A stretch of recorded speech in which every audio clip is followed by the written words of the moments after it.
El crecimiento personal, desde mi punto de vista, desde mi perspectiva, es el camino que te lleva del granito al oro. No te da el oro ya está, lo que te permite es descubrirlo. Y por supuesto, la ciencia en esto, de forma consistente, está demostrando que es así. Por ejemplo, todas las prácticas de silencio bien llevadas, que son camino hacia la veta de oro, se sabe perfectamente que cambian la arquitectura cerebral, pero además en tiempos que jamás se hubiera considerado posible. Se sabe también que potencian el sistema inmune, que es fundamental para hacer frente a cualquier tipo de enfermedad. Una persona que sea agradecida, que es otra forma de cavar en esa mina, una persona que sea agradecida es una persona que regula mucho mejor su tensión arterial y mucho mejor sus cifras de glucosa. Entonces, al final se ve que todo está conectado, es decir, la dimensión más sutil, que es la dimensión, podríamos decir, espiritual, la dimensión que se acerca más a ese oro, está totalmente conectada con la dimensión física, porque ambas dimensiones se pueden distinguir, pero no se pueden separar. Es como si yo quiero separar la palma del dorso de mi mano. No existe una mano que no tenga palma y no tenga dorso. Lo que sí puedo es distinguirlas, pero están tan perfectamente entretejidas que es una unidad. Entonces, en el ser humano está perfectamente entretejida su dimensión física, anatómica, fisiológica, con su dimensión mental y su dimensión trascendental. La gran ventaja de esto es que todo impacto a nivel físico, impacto positivo me refiero, que tiene que ver precisamente con el crecimiento personal, que por supuesto incluye al cuerpo, incluye nutrición, incluye descanso, incluye ejercicio físico, tiene un impacto directo en los procesos mentales. Las personas que hacen ejercicio físico, que cuidan su nutrición, son personas que están más tranquilas, que son más serenas, que son más entusiastas, está más que visto. Y además afecta a su dimensión anímica. Son personas más agradecidas, son personas más generosas. La persona que cuida sus procesos mentales, que practica mindfulness, que consigue equilibrar la mente caótica, es una persona que potencia, como he dicho, la función de su cerebro, la función de su sistema inmune. Y además resulta que es una persona que cuida mejor de la naturaleza, que es más amable, más afectivo con la naturaleza. La persona que por las mañanas, en lugar de enfadarse ante la cantidad de cosas que tiene que hacer, muestra una gratitud por tener un día más que poder vivir, es una persona que curiosamente vive con más equilibrio mental y con más salud física. ¿Cómo puede ser que seguimos sin sacar tiempo para una cosa que nos da tantos beneficios? Porque la lente a través de la que miramos la realidad es una lente defectuosa. O sea, nosotros nos creemos lo que nos dice la lente, cuando la lente lo que nos está diciendo no es verdad. La lente nos está mostrando el mundo mental, no nos está mostrando el mundo real. Es decir, si yo en el mundo real tengo tiempo, pero en el mundo mental no lo tengo, yo daré más valor, más credibilidad al mundo mental que al mundo real. Pongo un ejemplo. ¿Que tenemos tiempo? Por supuesto que tenemos tiempo. ¿Que percibimos que no tenemos tiempo? Por supuesto que percibimos que no. Ahora voy a poner este ejemplo tan sencillo. Un amigo mío encuentra en una casa de su bisabuelo un pequeño baúl, que por alguna razón no lo habían visto antes, lo abre y había un periódico mi amigo es austriaco, un periódico de aquella época, comienzos del siglo XX. Sección de sucesos. Un tranvía atropella y mata a un anciano de 41 años. A comienzos del siglo XX, una persona de 41 años era un anciano. Fíjate.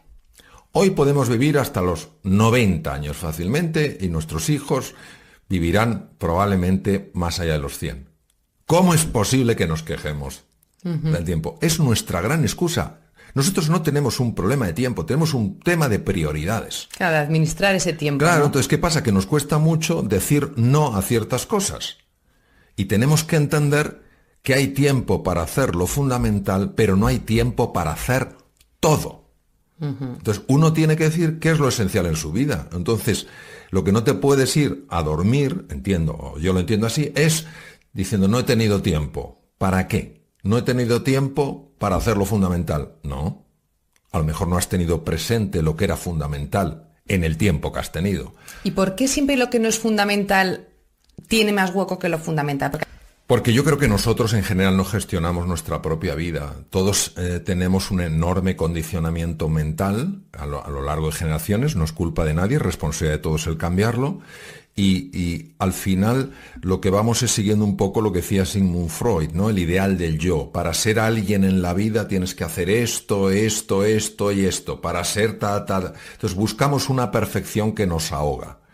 Y perdemos lo que es el sentido de la realidad. Y nos vamos llevando por lo que es el paradigma dominante. Paradigma viene del griego, quiere decir forma de ver, por la forma de ver dominante. Y por eso es tan triste que al final, cuando una persona está llegando al final de sus días, mire y diga, ¿cómo es posible que mi vida haya sido así? Es lo que no acabamos de comprender con calado y con hondura es el poder que tiene la mente para gobernar nuestra vida. Y si no entiendes cómo opera tu mente, si no entiendes cómo tu mente puede ser condicionada, incluso manipulada, y no tienes esa decisión, yo voy a ser el capitán de mi vida, lo cual no quiere decir hacer nada absurdo, todo lo contrario, se trata de hacer cosas inteligentes que te traigan más salud, más bienestar, más prosperidad y más felicidad. No solo a tu vida, sino a la de tus seres queridos. Entonces vivimos atrapados en un espejismo sin ser conscientes de ello. Adam Smith, el gran economista, decía, el pez no sabe que está dentro del agua hasta que alguien le saca de ella. Vivimos dentro del agua pensando que es lo único que hay. Que solo hay recursos ahí, que solo hay posibilidades ahí. Entonces hasta que un pececillo asoma la cabeza y dice, anda, si hay más cosas, si puedo elegir. ¿Cómo hacemos el cambio? Vamos a ver, siempre nos va a importar la opinión de los demás. A mí cuando alguien dice, a mí lo que los demás opinen no me importa, no es verdad. No es verdad. A todos nos importa la opinión de los demás y cuando alguien haces algo con interés, le pones cariño y a lo mejor la reacción es dura, claro que duele. El problema no es que nos importe, el problema no es que nos influya, el problema es cuando nos determina. Es decir, cuando tenemos tan poca autoestima que buscamos la estima en lo que otros nos estiman. Por eso es tan importante desarrollar una autoestima sólida, porque los demás te pueden estimar más o menos, y eso te puede afectar más o menos, pero si te hunde, es que tú no has construido una sólida autoestima. Si tienes tal nivel de dependencia, llegarás a ahogar tu verdadera voz e incorporarás la voz de otras personas como si fuera la tuya. Entonces, en la base de todo es la autoestima, cuánto te quieres, que no tiene nada que ver con el ego, nada que ver, es lo opuesto. Cuánto te quieres, cuánto te valoras, cómo te ves. Entonces, claro, si esperas verte como otros te ven, tu dependencia será absoluta, sí te influirá como otros te ven, cómo te ves a ti, y tienes que verte en la grandeza que ya tienes, en lo que ya eres. Yo creo que uno aprende a quererse más cuando se da cuenta de una cosa, que quien se cree que es, no es quien verdaderamente es. O sea, vamos a suponer que yo creo que soy cobarde. Si yo creo que soy cobarde, y lo tengo metido a nivel inconsciente, todos mis actos reflejarán esa cobardía. Yo mismo estaré limitando la capacidad de actuar de forma valiente en la vida. Y actuar con valentía también implica actuar con sensatez, no con insensatez. Si yo descubro que soy valiente, entonces de forma natural actuaré con valentía. Luego el camino es el camino de lo que creo al camino de lo que soy. ¿Qué es lo que nos ayuda? Lo primero que nos ayuda es dejar radicalmente de juzgarnos. Es decir, no es, ay, si yo no hubiera hecho esta tontería, ay, si hubiera dicho esto en lugar de esto. ¿Tienes una máquina para volver al pasado? No, entonces ¿para qué? Entonces, vale, esto ha sucedido, estos son los hechos. ¿Qué puedo hacer a partir de ahora? Es decir, primer tip práctico, deja de lamentarte. No tienes una máquina del tiempo que te permita volver a repararlo. ¿Qué tienes ahora? ¿Por qué esto es tan importante? Porque si conoces un poco cómo funciona el cerebro, la interacción con los procesos mentales, la persona que se está constantemente lamentando afectivamente entra en un estado emocional que por su propia naturaleza bloquea las capacidades creativas del cerebro. Es decir, tu capacidad de resolver hoy, de mejorar lo que hoy, la eliminas cuando te estás lamentando por el ayer. Segundo, cuando tú te estás angustiando con el futuro, ay Dios mío, ¿y esto qué repercusiones tendrá en el futuro? Y no sé qué, tal. Esa angustia también va a impedir tu capacidad de anticipar en el presente para estar mejor preparado para el futuro. Eso es lo primero. Lo segundo es desarrollar la compasión hacia uno mismo. ¿Qué es la compasión? La compasión va más allá de la empatía. La compasión es acción, es empatía en acción. Es decir, he cometido un error. De acuerdo, lo he hecho a propósito, pero ¿cómo voy a cometer un error a propósito? Yo no sé las fuerzas que hay dentro de mí. Yo no sé las dinámicas mentales que operan por debajo de mi conciencia. ¿Por qué tengo que juzgarme con esa dureza? De hecho, la culpa y la vergüenza, lamentablemente, en montones de contextos y en montones de países y en montones de situaciones y en montones de épocas históricas, han sido utilizadas para controlar a las personas. Claro. Yo tengo que ser consciente cuando he causado un daño. Esta falta de empatía, esta falta de reconocimiento del error es muy peligrosa. De hecho, en las psicopatías severas hay una falta de esta emocionalidad, de este reconocimiento del daño. Entonces, al causarse un daño, lógicamente hay una experiencia de tristeza. Y esa tristeza es el reconocimiento de un daño causado. Si esa tristeza la transformo en culpa y en vergüenza, lo que estoy haciendo es cambiarme. Ya el mensaje no es hay que educar a Mario, sino hay que castigar a Mario. Claro. La intención profunda es la clave de todo. Si mi intención es educar, yo abordo la situación de una manera. Si mi intención es castigar, lo que voy es a dañar. Claro. Pues es una amabilidad con uno mismo sin perder por ello firmeza.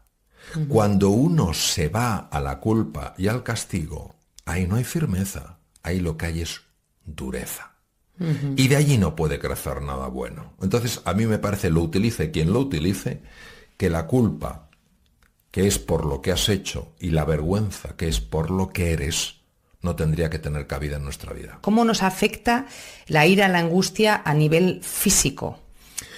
Bien, primero hay que distinguir una emoción de un sentimiento y luego hay que distinguir una emoción de un estado emocional. Una emoción es un proceso exclusivamente fisiológico, es algo que ocurre en el cuerpo, sea en la musculatura en forma de tensión, sea en el corazón en forma de un aumento del gasto cardíaco, sea lo que sea. Un sentimiento es la captación mental de lo que ocurre en el cuerpo. Tener momentos de enfado, tener momentos de desesperanza, tener momentos de tristeza es consustancial con la naturaleza humana. Y eso tiene una repercusión a nivel fisiológico que el cuerpo tolera razonablemente bien. Salvo que sea excesivo, salvo que la descarga de ira sea tremenda, la tristeza, pues de hecho hay un síndrome que se llama el síndrome de Takotsubo, que fue descrito en el mundo de la cardiología. Takotsubo es el tipo de trampas que utilizan en el Japón para capturar pulpos, que se ha visto en situaciones de estrés o tristeza máxima. Es una cardiopatía que se produce de forma prácticamente inmediata, donde el corazón verdaderamente ante esa tristeza máxima, ante ese sentimiento afectivo de tan profunda intensidad, realmente se produce un daño en el corazón, y es más, el corazón toma la forma de una trampa de pulpo como las que se utilizan en el Japón, ¿no? En la enfermedad de Takotsubo. Ahora bien, una cosa muy distinta es un estado emocional. Cuando una persona vive en la tristeza, es decir, es una persona que podríamos decir triste. Es una persona iracunda, es una persona amargada. Los estados emocionales, es decir, situaciones emocionales sostenidas en el tiempo, como la tristeza vital, el resentimiento sostenido, la frustración existencial, hoy en día se consideran estados tóxicos de la mente. Y todos ellos tienen repercusiones en distintos órganos. Por ejemplo, dañan el corazón, favorecen la aparición de arritmias, favorecen la hipertensión arterial, empeoran una diabetes, suben los niveles de glucemia, dificultan la activación del páncreas, dañan al cerebro, son capaces de matar neuronas específicamente en un área clave que es el hipocampo. A nivel del sistema inmune se sabe, pero además con claridad meridiana, que baja la actividad del sistema inmune, es más, puede alterar incluso el sistema inmune y tener algo que ver en las enfermedades autoinmunes. A nivel del aparato digestivo, no solamente es que altera el funcionamiento, lo que es el proceso de digestión, es que altera el microbioma. El microbioma es la masa de bacterias que existen dentro del tubo digestivo, fundamentalmente del colon, y que están afectando en su dinámica incluso el funcionamiento cerebral. Podría seguir así y así y así. Realmente la repercusión es muy grande. Es brutal. Entonces, cuando la medicina ha empezado a observar los cambios fisiológicos que se producen en estos estados emocionales, han dicho, pero por favor, paremos ya, ¿no? Esto como no se sabe, esto como no se comprende, esto como no se integra en una nueva forma de vivir. Hay que tener en cuenta que los estados emocionales, como he comentado, son estados fisiológicos, que obviamente pueden ser desencadenados por pensamientos, etcétera, etcétera.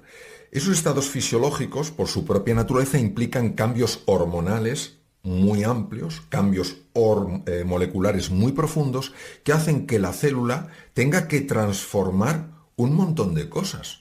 Por ejemplo, los receptores de la membrana a los que se acoplan estas moléculas, podemos llamar moléculas de la emoción, utilizando la terminología de Candice Pert. Claro, la célula en ese entorno se adapta a ese nuevo entorno. No quiere decir que sea una célula feliz, es una célula adaptada. Y pondré un ejemplo del mundo empresarial. Cuando esa célula que se ha adaptado le cambias a otro entorno que no es el suyo, aunque sea mejor, esa célula protesta. Voy a poner un ejemplo del mundo empresarial para que se entienda mejor. En una ocasión, en una empresa, me comentan lo siguiente. Un jefe se dedica durante todo un año a humillar, a despreciar la labor de la gente de su equipo, sin que sorprendentemente nadie le pare. Llega un momento en que todo el equipo se siente inútil. Él es el que tiene que tomar todas las decisiones. Cualquier error es duramente castigado. Bien, se dan cuenta al final la dirección del jefe tan pésimo que tiene este equipo y le despiden. Y ponen a un jefe que es radicalmente distinto. Un verdadero líder, alguien inspirador, alguien que cree en el potencial del ser humano, alguien que valora a las personas. ¿Qué ocurre? Pues que la gente no responde. Porque se han acoplado, se han adaptado a eso. Y le llevó mucho tiempo, a pesar de que lo que ofrecía era mucho mejor, que esas personas entendieran que ellos podían cambiar porque el entorno había cambiado. Entonces, ¿qué pasa? Que realmente llegamos a generar adicciones emocionales. Esto pasa, por ejemplo, con la nutrición. Hay personas que dicen, cuando he cambiado mi nutrición y por una más saludable según los parámetros habitualmente reconocidos, sabiendo que el tema de nutrición es un tema de extraordinaria complejidad, y resulta que como que me sienta mal. Claro, es que te has acostumbrado al otro, claro, a comer porquería. Y tu cuerpo ahora se siente tan confuso como te sientes tú. Si tú te mantienes en eso, aguantando esa nueva fase de adaptación, verás como al ofrecer algo mucho mejor que lo que había, tus células de repente empezarán a funcionar mejor y te encontrarás con más vitalidad, con más energía, con más alegría, con más claridad mental. Creemos que una célula se adapta inmediatamente cuando le ofreces un entorno mejor. No es así. Los hábitos acaban determinando nuestro destino. Si quieres cambiar tu destino, tienes que cambiar tus hábitos. Cambiar un hábito no es nada fácil. Nada fácil. Porque está integrado incluso a nivel celular. O sea, no es una cosa solamente de cambiar una idea. Es que nuestras creencias, nuestras vivencias de certeza están a nivel molecular. Es decir, un cerebro, para que nos hagamos una idea, un cerebro de una persona que cree que es estúpida, es un cerebro que ha integrado esa estupidez y tiene bloqueados montones de circuitos cerebrales. Aunque esa persona sea superinteligente, que lo es, seguro. Pues es el tremendo poder que tiene lo sutil en lo físico, el fondo en la forma. Cuando esa persona empieza a abrirse a que es mucho más que lo que ella cree que es, ese cerebro empieza a liberarse de la carga. Esto implica un hábito. ¿Qué he visto yo y cuál es la estrategia que publico y escribo? La única estrategia que yo he visto que funciona. Y mira que he dado vueltas.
La primera es, tienes que ser consciente de lo que está en juego.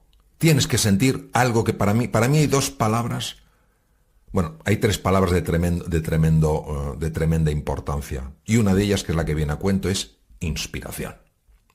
Tienes que sentir la inspiración. La inspiración no es una idea bonita. La inspiración es el reconocimiento a nivel visceral de que hay algo en juego de extraordinaria importancia. Uno va a una conferencia y alguien dice, imagínate, es muy importante hacer ejercicio físico. Y tú dices, sí, voy a hacer ejercicio físico. Y tienes la idea de lo importante, pero no se ha movido en las entrañas. Mira, yo en una ocasión, y no lo digo para hablar de mí, lo digo para hablar del poder de la inspiración. Estaba yo hablando con un cirujano cardiovascular muy reconocido a nivel mundial y se acercó un señor de corta estatura. Y me dijo, le quiero dar las gracias, doctor Alonso Puig. Digo, ¿por qué? Dice, porque yo pesaba 180 kilos. Y era un hombre de muy corta estatura. Y el cirujano cardíaco dijo, imposible. Dijo, sí. Y saca fotografías donde se ve claramente, imaginémonos un señor de muy corta estatura, 180 kilos, el volumen que tenía. Y ahora le veías, pero fit, hecho un pincelito. Y claro, eso no se puede hacer con nutrición. Oh, a ver, nutrición y ejercicio, pero llevaría una enormidad, coaches, personas, etc. Se había hecho cirugía bariátrica, es decir, cirugía para la obesidad. Pero fue algo que escuchó, en algo que dije, que no sé lo que dije, que le inspiró a nivel visceral. ¿Cuál es la diferencia de cuando te inspira a nivel visceral, de cuando te inspira a nivel puramente cognitivo? Cuando lo dices, cuando te inspira a nivel cognitivo, dices, esto sería bueno que lo hicieras, qué bueno hacerlo. Cuando te inspira a nivel visceral, dices, esto, sí o sí. Te lo crees, ¿no? Claro, te lo crees. Entonces, de tal manera que este hombre que lleva un montón de años con su obesidad mórbida, decidió hacerse la intervención. Otra persona. Entonces, hablo de esa inspiración a nivel profunda, que la puedes obtener en una conversación con un amigo, en una película, leyendo un libro, escuchando a lo mejor un podcast, pero reconoces que es esa porque te conmueve. Una vez que tienes la inspiración, ¿por qué está importante la inspiración? Porque es la energía. Es el carburante de tu coche.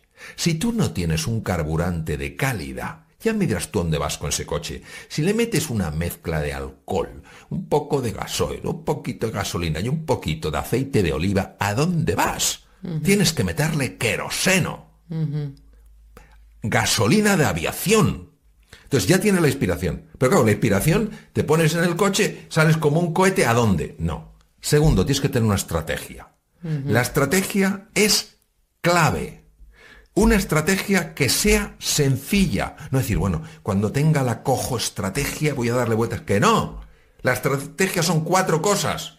Un mapa. No tienes que tener el mapa tridimensional, virtual, holográfico. Tienes que tener un mapita. Y luego, entrenamiento. ¿Por qué? Porque el mapa te da una orientación. Pero tú donde te vas a mover no es en el mapa, es en el territorio. Y el territorio lo que te va a dar es el conocimiento profundo de las cosas. El mapa te da una orientación para que no vayas tan perdido. Pero lo que verdaderamente te va a amueblar por dentro, te va a reinventar por dentro, es caminar por el territorio, es decir, la acción. Entonces, si tú tienes tu gasolina, tienes tu pequeño mapa de carreteras, tú ya te vas moviendo y aprendiendo el arte de la conducción. ¿Qué queremos?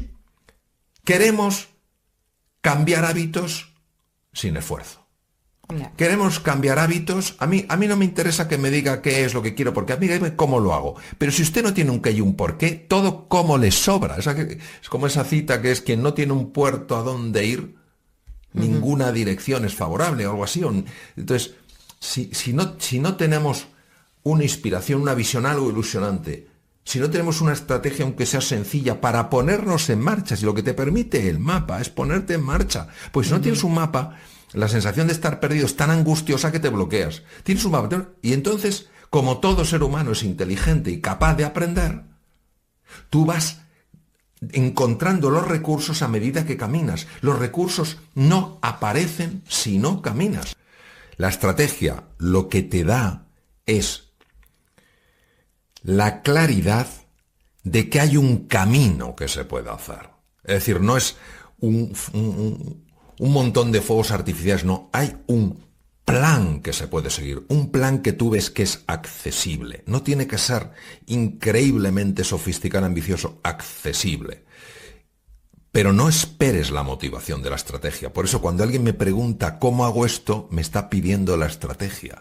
Si no tiene un qué y un por qué, ningún mapa vale. Ninguno. Porque a nosotros lo que nos interesa son activar lo que yo llamo los 3 superpoderes. Es poderes que tiene el ser humano en su interior, pero que no se activan sin la inspiración en primer lugar. Entonces, ¿qué es lo que ocurre? Personas que tienen proyectos dicen: ¿dónde encuentro la inspiración? Vamos a ver, la inspiración la tienes dentro de ti. Es pararte delante de una mesa, o con una mesa y con un folio, y decir: vamos a ver, ¿qué quiero yo cambiar radicalmente de mi vida? ¿Cómo puedo llevar mi vida al siguiente nivel? Estoy angustiado porque no gano suficiente dinero y voy siempre con el agua al cuello. Entonces, tienes entonces, una vez que has definido, es que no tengo energía, no tengo vitalidad, voy arrastrando el cuerpo, no sé qué tal cual. Entonces, si en mi vida hubiera más ilusión, más energía, más entusiasmo, si mi cuerpo me transmitiera otro mensaje, entonces mi vida cambiaría radicalmente. Soy súper tímida, me cuesta hablar con otras personas, me cuesta tal. Si tuviera más arrojo, si tuviera más audacia, si tuviera más valentía, mi vida cambiaría radicalmente. Entonces, ya estás viendo aquello que cambiaría radicalmente tu vida. Esto no es, a ver, ¿qué mejoraría un poco mi vida? Es, ¿qué cambio radical quieres hacer en tu vida? Aquí estamos jugando fuerte. Aquí no estamos jugando blandito. Estamos jugando fuerte.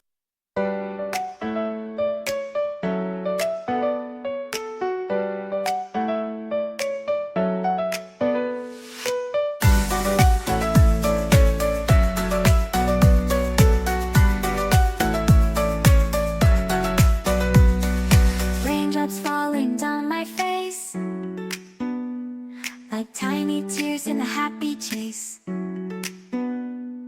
Hopping through the puddles and free. Skies are gray, but I don't mind. Cool raindrops on my skin I find. Kicking off my Saturday. Watch the clouds just drift away. Rainbow in the rain, what a sight. Colors shining oh so bright.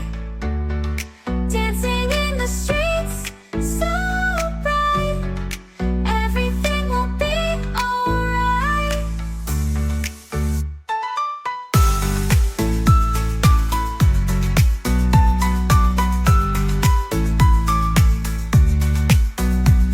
Umbrella spinning, twirling round. A colorful halo on the ground. Music playing on the sand. Skipping beats, the heart will sway. Feel the world come out to play. Lightning cracks, but don't you fear. Magic shines when skies are clear. Raindrops whisper secrets true. A hidden beauty shines right through. Rainbow in the rain, what a sight. Colors shining oh so bright. Dancing in the streets, so bright. Everything will be alright. Raindrops falling soft, peeks through. Rainbow magic, me and you. Smiling faces, hearts alight. Everything will be alright.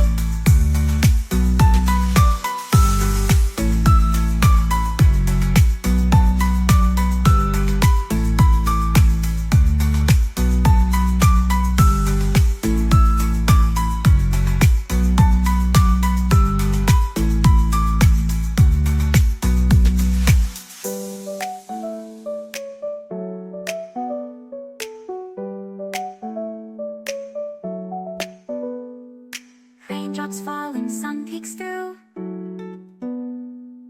Rainbow magic, me and you. Smiling faces, hearts alight. Everything will be alright.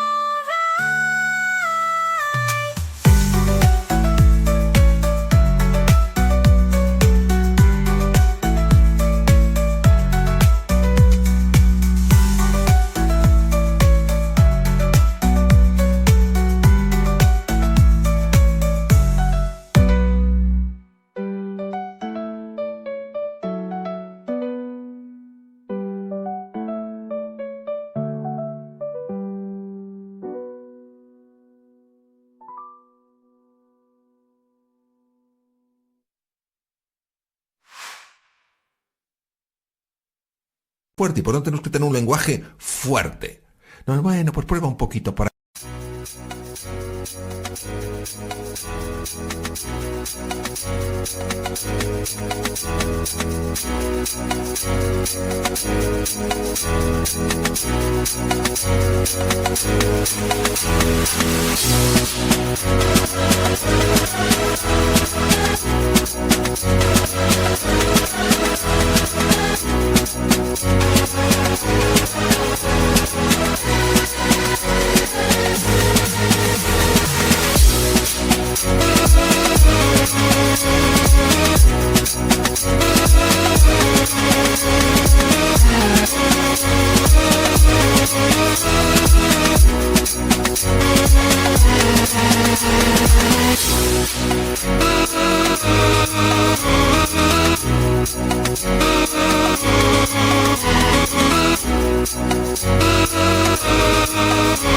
Aquí, eso no es un lenguaje fuerte, eso es un lenguaje milonguero, mediocre y no corresponde a ningún ser humano. Entonces, una vez que sabes lo que quieres, dices, ¿quién ha sido relevante en este campo? ¿Quién ha conseguido hacer pasta, que es lo que me interesa? Y empiezas a leer, empiezas a intentar buscar gente que a lo mejor conozcas y que han hecho dinero y que tienen libertad financiera, y dices, oye, me gustaría hablar contigo, te quiero invitar a comer, no tienes que invitarle a un restaurante de 2 o 3 estrellas, le invitas a un sitio sencillo y desde la humildad, no desde, a ver qué me vas a decir a mi listillo, que en el fondo has tenido suerte en la vida, le preguntas sobre cómo ha hecho eso. Que alguien quiere resolver temas mucho más de equilibrio personal. ¿Quién es una referencia en el mundo en equilibrio personal? ¿Quién? Y empiezas a indagar por ahí. Entonces vas alimentando esa chispita hasta que sea un fuego que te encienda el alma. Ahora, ¿qué queremos? Que me llueva la inspiración. A ver si este me inspira. Pero por favor, vamos a ser serios. Vamos a ser serios. Porque el problema cuando no somos serios es que va a venir cualquier cantamañanas. Te va a vender cualquier cosa diciendo, con esto encontrarás la inspiración definitiva en tu vida y te lo vas a tragar. Vete a los que de verdad saben. Lee. No pierdas tanto tiempo viendo cosas que a lo mejor no aportan nada a tu vida. Lee, infórmate, pregunta. En el campo que quieres libertad financiera. ¿Quiénes son la gente que la ha conseguido? ¿Que quieres ser una persona más equilibrada? ¿Quién considero que está equilibrado? ¿Que quieres ser una persona que quiere montar algo extraordinario? ¿Qué está montando la gente extraordinaria? Y no pensar que el primero que habla diciéndote que tiene lo que tú buscas, realmente lo tiene. Porque muchas veces no es así. Walt Disney, un chico sencillo, con una visión, con una pasión, con una ilusión, antes de Mickey Mouse, pasó unas noches oscuras de bigotes. O sea, unas noches oscuras. Le quitaban sus proyectos, no sé cuántos tal, no valoraban sobre tal. Lo pasó fatal. ¿Qué es lo que hizo? No tiró la toalla. Es decir, seguía haciendo las cosas sintiéndose mal. ¿Cómo nos sentimos? No depende de nosotros. Yo un día me levanto y me siento el rey del mundo. Y otro día me levanto y me siento el más mísero del mundo. Porque hay millones de dinámicas mentales que no entendemos. ¡Qué horror si nuestros sentimientos son los que están orientando nuestra vida! Tienen que ser nuestras decisiones. Es decir, yo me siento en este momento mal, imagínate que no es el caso, pero decido que voy a dar lo mejor de mí a pesar de cómo me siento. ¿Qué estoy mostrando? Que soy una persona libre. Somos seres humanos con dinámicas mentales complejas. Unos días sin saber por qué nos acostamos de cine y nos levantamos de pena, o nos acostamos de pena y nos levantamos de cine. Faltaría que eso vaya a controlar nuestras vidas. Pero ¿qué pasa? Que somos muy vaguetes y nos gusta...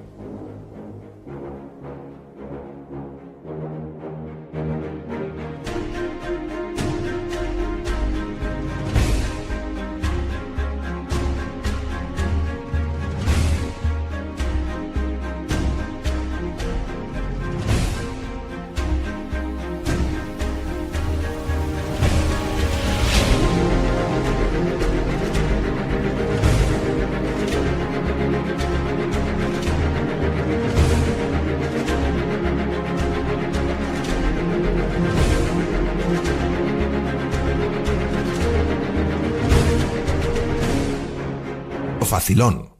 Nos gusta levantarnos y sentirnos bien. Entonces, cuando tú estudias un poco la vida de grandes personajes que han sido también extraordinarias personas, te das cuenta de los momentos tan difíciles que pasaron en su vida. Cuando lees cosas, por ejemplo, de Teresa de Calcuta, que todo el mundo la conozca, sea o no del mundo de la religión, decir que durante años no sintió esa conexión con el mundo del espíritu. ¿Quién lo hubiera dicho? ¿Quién lo hubiera dicho? Ese es un ser libre, porque vive de acuerdo a sus decisiones. Entonces queremos lo facilón, o sea, queremos alcanzar la fruta más jugosa, que está en el árbol más alto, dando 2 saltitos. No, pues tú vas dando saltitos, el día que te encuentras, el día que no, vas desarrollando la musculatura de las piernas, en uno de los saltos pues te has pegado al árbol y dices, anda, si yo puedo trepar. Al principio no puedes, te caes, te desesperas, pero dices, bueno, tengo que seguir dando saltitos porque veo que fortalezo los cuádriceps y puedo agarrarme mejor, imagínate, o los aductores al árbol. Y ya te vuelves a agarrar al árbol y subes unos metros más.